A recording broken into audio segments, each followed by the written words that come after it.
And tonight's speaker is Kristen. I'm always anxious to hear more from fellow women in recovery, so I'm very excited she's joined us tonight.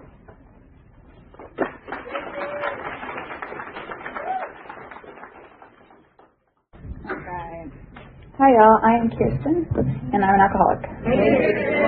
Awesome. I'm excited to see so many women here tonight. It's great.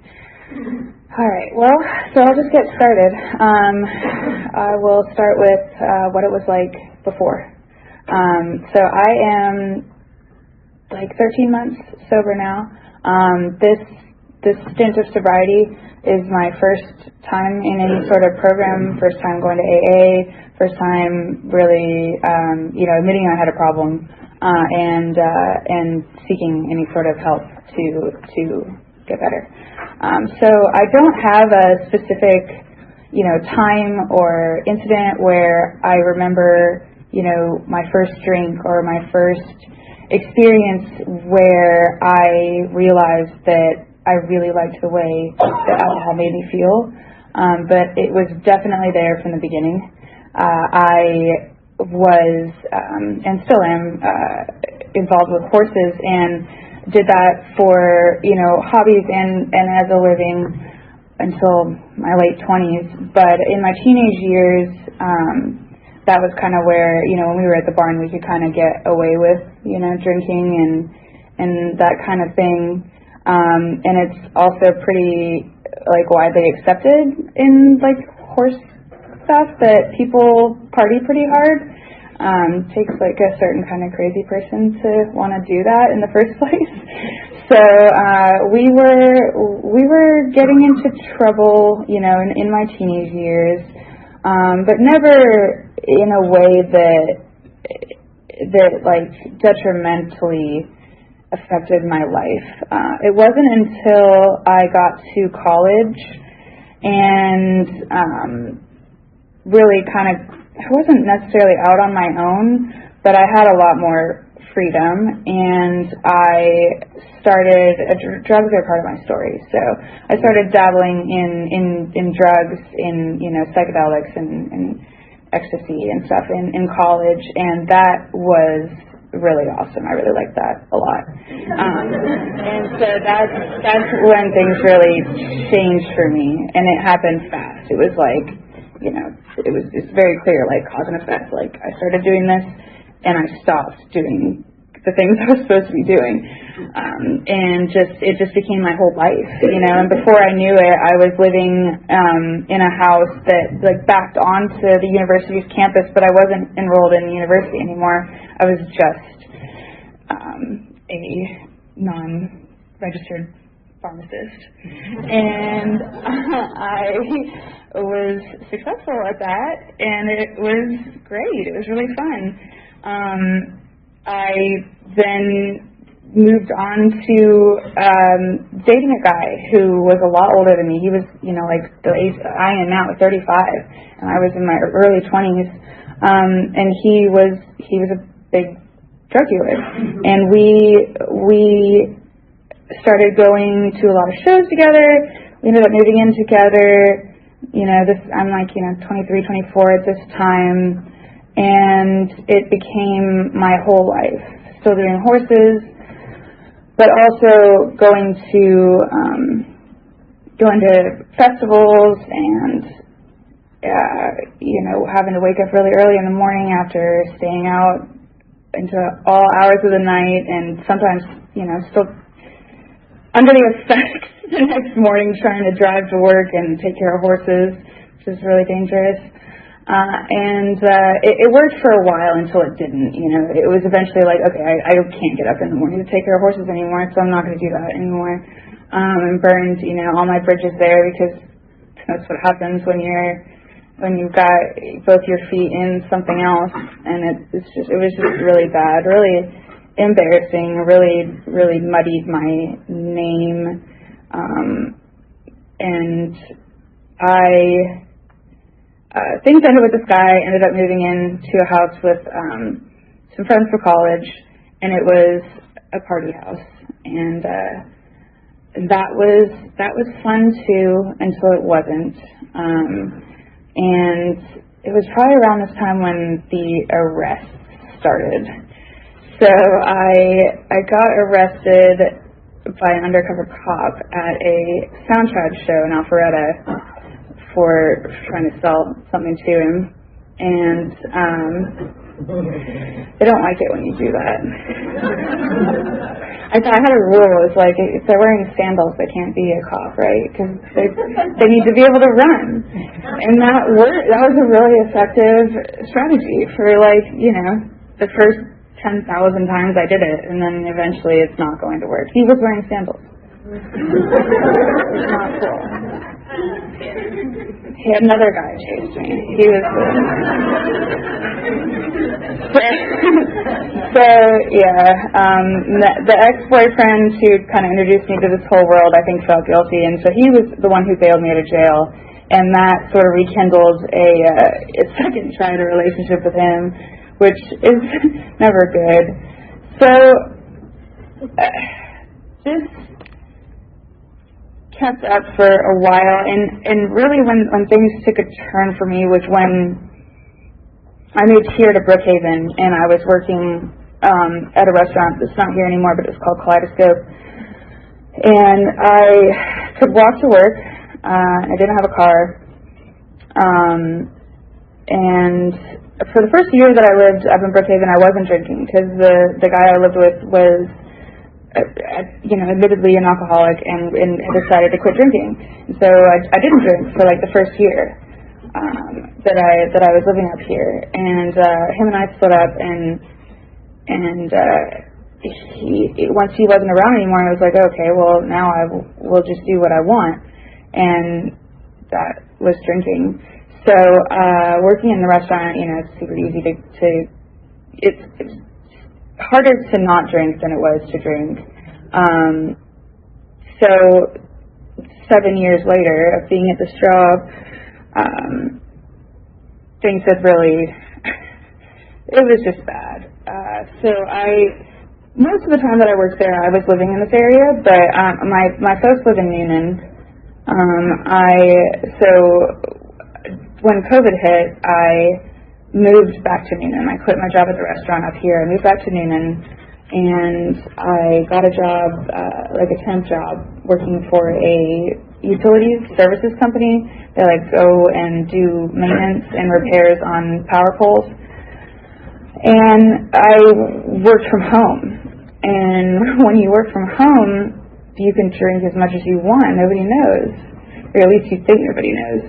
COVID was crazy, because the masks were awesome because you could drink and nobody could smell it, but the working from home thing was really great. I can lay in my bathtub and drink martinis and be on a conference call with important people, and that's what I did. And I met this is an old friend of mine, and we ended up getting together. I had just moved out of my parents' house, a whole mile down the road, to a little house that a coworker of mine was renting me, and I see now, looking back, that he had clearly seen that I was going to have my own place and extra room, and was kind of angling to have a relationship based off that, I suspect. Because once we started seeing each other, he was just there all the time, at my house all the time. My friends joke about that I'm a hobosexual, because I'll find a guy that needs somewhere to live, he can live with me. All right. So this guy's living with me, and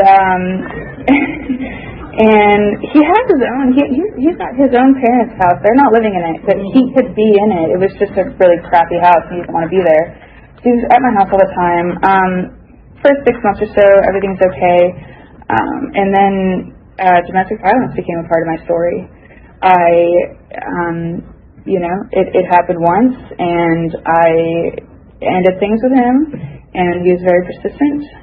And so I let him back in my life, and it happened again, and then it happened again, and it was severe. I mean, it was, cops called, arrest of him made, 3 times. Like, it was very, very bad. And by this time, my car had been repossessed. You know, my life was completely unmanageable.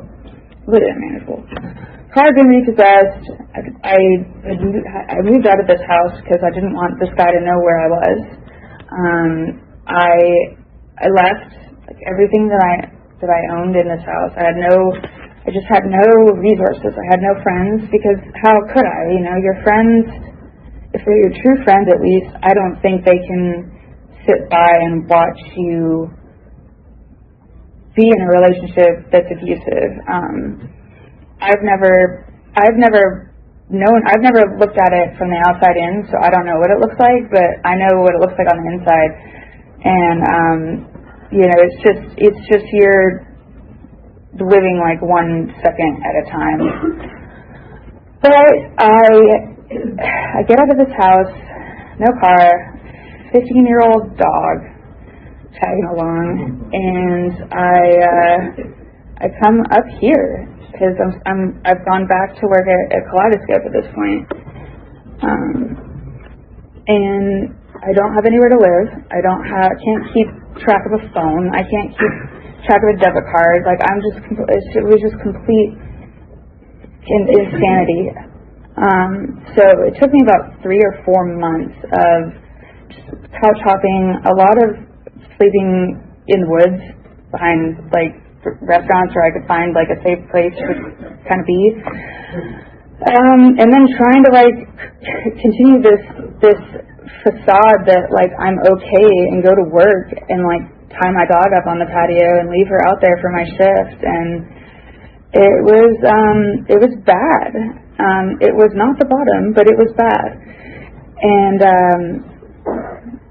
embarrassing, humiliating, and infuriating, and just really awful. So I saved up enough money to get an apartment, and did that. And then about a month after I moved in, my dog passed away, and that was incredibly difficult for me. I had her since I was 19, and she was my useless sidekick. She was always with me. I never understood why people would say that it was so hard to be alone, and I don't like to be alone. Well, I never knew what it was like to be alone. I had this little buddy all the time, and once she was gone, and it was really like she knew that I was safe, and she like could let go, you know, like she waited until I had a safe place to be. So once I didn't have, her name was Ash. Once Ash was gone, it was like, okay, like, who am I holding it together for? As sad as that is to say that I was holding it together for my dog, and I wasn't holding it together, but I was better than but things ended up afterwards. So, you know, just my apartment, the whole time I lived there, it never really felt like home. It was just kind of this really sad place where I laid on my mattress on the ground, because a real alcoholic can't afford a bed frame, and drank myself into oblivion, and just drank and woke up and rolled over and got on Instacart and ordered more liquor from wherever, because you can have liquor delivered to your door here. It's pretty sweet.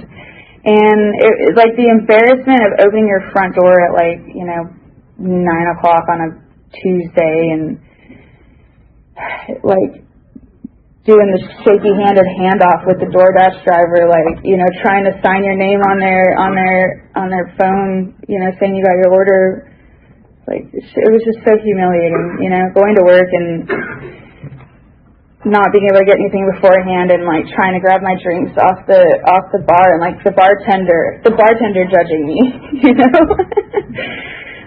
but it was just awful. It was so lonely, so lonely. I never felt safe. I never felt good. I never felt hopeful. And I went back with, of course, I wasn't planning ahead. So when this apartment complex declined to renew my lease for another year, which I can't imagine why, I just didn't know what to do. So once again, I got a storage unit, but like, how am I going to get this stuff to a storage unit when I don't have a vehicle? Like, it's like you do the one thing, but your life is in such shambles. You can't. There's just no way to come back with that from such unmanageability. Anyways, I moved in with another ex-boyfriend of mine, and that ends really badly too. And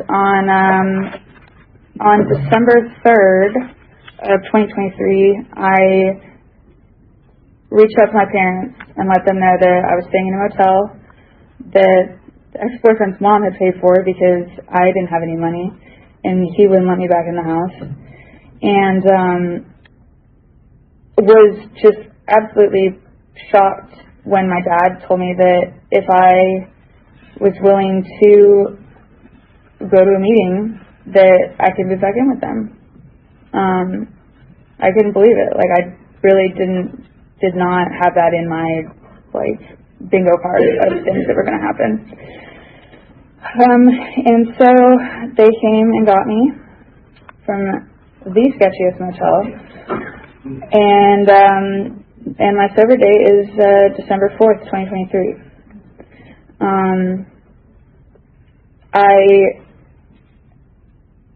I came into the rooms, and the people were so friendly and like welcoming and inviting, and I was completely bankrupt. You know, I had no bankrupt in every way. Like, not even about money, but just morally and physically. I mean, I moved home. I didn't even have shoes. Like, I was wearing someone else's shoes. I didn't even know where they came from. It's just, and you know, it's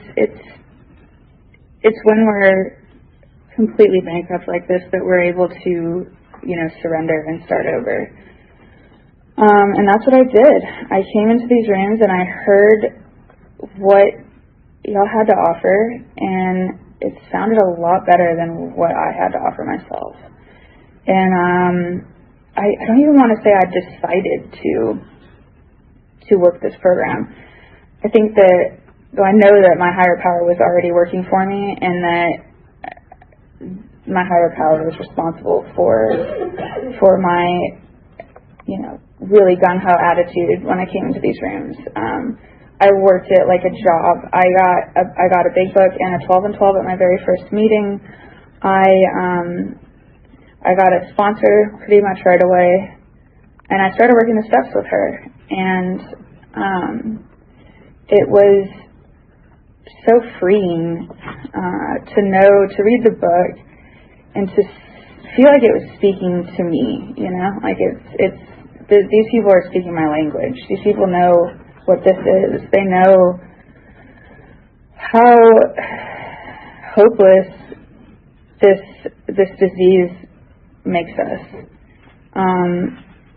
And, you know, I started working these steps, and these promises started coming true.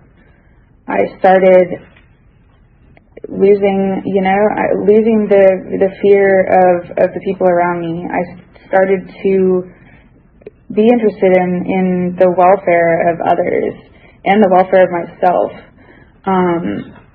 And this really cool thing happened when I was reading the big book. When I finished the last page, I was sitting in my room, and this like bunch of little rainbows. I used to have a pop socket on my phone that had glitter all over it, and I went to take a picture of the page, and the sun coming in, just the time of day, the time of year, it like the sun hit my pop socket and made these little rainbows all over the page, and it just felt like this like God moment. It just felt like this and it was so cool, and it really did, and it felt magical. And I have moments like that over and over again in my life now, and some of them are really little, and some of them are like, wow, that's, you know, really cool. I will go back to saying making the process of the steps, making amends, was really powerful for me. I have a brother, and he has a son. He has a lovely wife and son. And I met my nephew when he was a baby, but I hadn't been around him at all his whole life. And my brother and I met so that I could make amends to him. And my brother told me that if I kept doing this, and he didn't use the word living amends, but that's what it is, showing that I'm really serious about this, and that this is my life now, that he would let me be around my nephew again. And so this Christmas I got to spend with my nephew and my family, and that's the first time in, not just since my nephew's been around, but in honestly probably 20 years that I've enjoyed a Christmas. It was really cool. I have another dog now. I just got her probably a month ago. Was not expecting that, but the living amends are a huge thing for me, and just this sense of safety and comfort that I have, knowing that my life isn't a secret, knowing that the things that I'm doing are my truth, and my actions are there for everyone,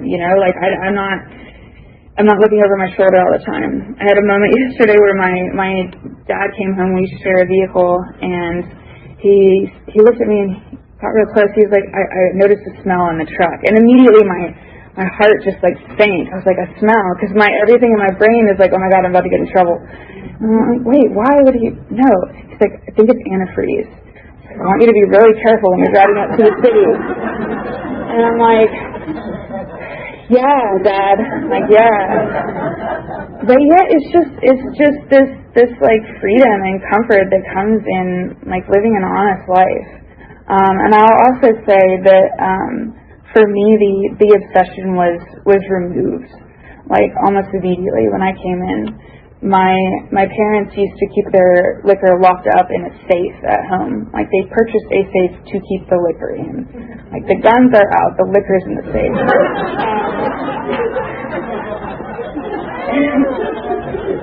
Actual fact.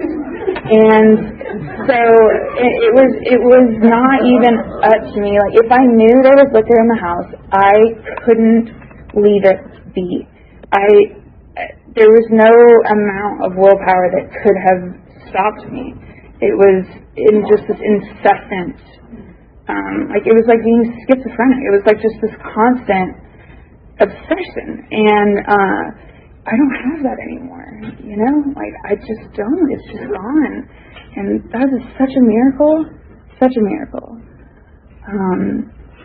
It's just so beautiful to be able to have this life that I have now. And I worked another fourth step because I have a different sponsor now than I did when I came in, and I feel like I have a really good relationship with her, and I see her, I see our sponsor-sponsee relationship really going well, and I want her to have the whole picture, and I want to see how she works a fourth step with her people, so that when I have an opportunity to sponsor someone, I can do it her way. And I had 52 resentments, 52 harms caused to others, 35 harms caused to others, and 52 fears, when I first came in. And now those numbers are 2, 1, and 1. I don't have, I work this program, I go to meetings, I have a sponsor, I have a network, I call these women, and when I don't call them, I don't feel good. And when they don't call me, I worry. And I have friends now, real friends. They care about me. They don't just want to hang out with me because they want something I have. Well, they do want something I have, and it's me. It's not these things that they want to get away from me. It's they want to be around me because they genuinely love me. And that is something that I've never experienced before, and it's so cool. It's also so cool to have like this like secret underground mafia of like degenerates that are like together now, because I went to Wisconsin over the summer and for a work trip, and I found out online that there was a meeting like a 2-minute walk from my hotel. So I went to this meeting in Wisconsin. It was super cool. It's so cool to be able to go to like any city and just walk into a room and be with your people. And know that you're safe there, you know. I mean, there's just so many things that I have this program to thank for, and more than not, I'm so thankful for the people that came before me, that laid the ground for this program, and I'm so thankful that they did, because they saved so many lives. And I'm also extremely thankful to have been asked to come and speak here tonight. It's really cool to have like the kind of full circle experience of, you know, having my worst times ever here and then, you know, to move away and, you know, get sober and do the thing and do the work, and then just get randomly asked to come up here and speak at this clubhouse. It's really cool. And then, you know, to have just happened to have didn't plan to do my 4-step yesterday to get like this perfect perspective on everything. It just happened like that. You know, my higher power has this beautiful way of putting these things in front of me when they're meant to happen. And you know, every day is like a little bit closer I get to a real trust in my higher power, a growing faith. It's just so wonderful. I'm super thankful to have been able to share with y'all tonight, and I hope that somebody is able to hear something that helps them. So, thanks.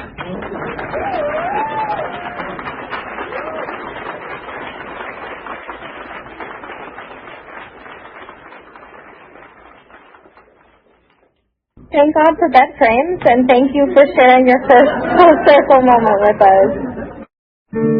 First I slept, and then I crept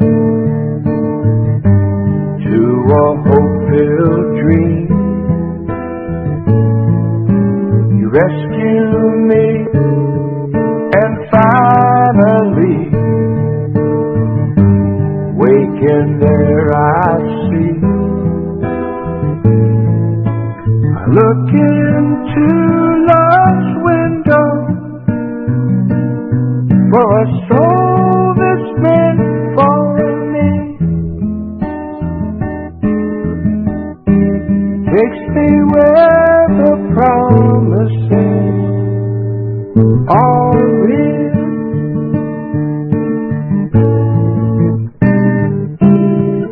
Sometimes quickly, sometimes slow, we get just what we need. On a broad highway, stride for stride, we walk eternally. Look into love's window for a heart that beats for me. Takes me where the promises are real.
silver